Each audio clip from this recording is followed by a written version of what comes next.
I'm not mistaken, which is basically chilies and cheese. Hello guys, আজ আমি viral এই ফুডটা রান্না করতে চলেছি, যেটা কিনা দীপিকা পাডুকোনের ফেভারিট।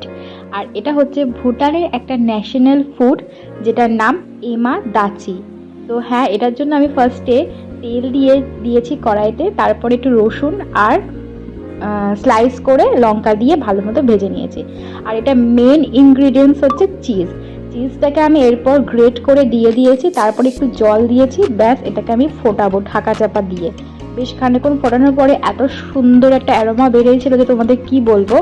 তো এইটা আমার প্রায় রেডি, দেখতেই পাচ্ছ ফুটে গেছে, আর কিন্তু অনেকটা পরিমাণে এটা তেলও ছেড়েছে। তো এটা বেসিক্যালি দীপিকা পাডুকোন বলেছিল রাইসের সাথে খেতে, তো আমি রাইসের সাথে ট্রাই করব। দেখো এখন কিন্তু একটুখানি গ্রেভিটা কম হয়ে গেছে, আর এবার আমি রাইসের সাথে ট্রাই করছি।